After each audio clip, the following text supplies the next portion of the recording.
الحمد لله الذي لا يكشف الشدائد إلا هو ولا يدفع المكائد إلا هو وما مراد العاشقين في الدارين إلا هو وما مطلوب الواصلين في الكونين إلا هو العباد كلهم ضعفاء لا قوي إلا هو والناس كلهم فقراء لا غني إلا هو لا حافظ ولا ناصر إلا هو غافل الذنب وقابل التوب شديد العقاب ذي الطول لا إله إلا هو هل من خالق غير الله يرزقكم من السماء والأرض لا إله إلا هو ومن يملك السمع والأبصار لا إله إلا هو ومن يعلم السر والجهر لا إله إلا هو موسى على الطور حين ناداه قال لا إله إلا هو يونس في بطن الحوت حين ناداه قال لا إله إلا هو إبراهيم في النار الحريق حين ناداه قال لا إله إلا هو يوسف في كار البير حين ناداه قال لا إله إلا هو ونشهد أن لا إله إلا الله وحده لا شريك له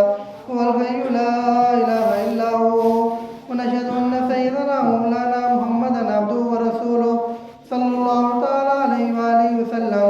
اعلموا أن الدنيا دائرة ولذتها فانية وطاعتها باقية واصلها فوت وآخرها موت إخواني بدن ضعيف وزاد قليل وبحر عميق والنار حريق والصراط دقيق والميزان وديل والقيامة قريب والحاكم رب جليل ويقول آدم صفي الله نفسي نفسي ويقول نوح نجي الله نفسي نفسي ويقول إبراهيم خليل الله نفسي نفسي ويقول إسماعيل ذبيح الله نفسي نفسي ويقول يوسف صديق الله نفسي نفسي ويقول داود خليفة الله نفسي نفسي ويقول موسى كليم الله نفسي نفسي ويقول عيسى روح الله نفسي نفسي ويقول رسولنا وشفيعنا محمد صلى الله عليه وسلم أمتي أمتي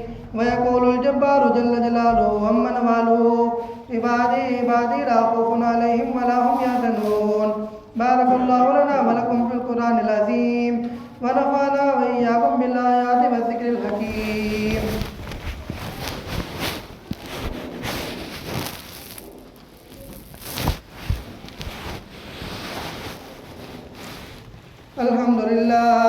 الحمد لله وحده لا شريك له صدق وعده ونصر عبده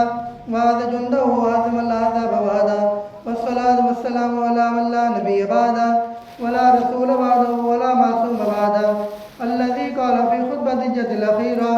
أما بعد فأعوذ بالله من الشيطان الرجيم بسم الله الرحمن الرحيم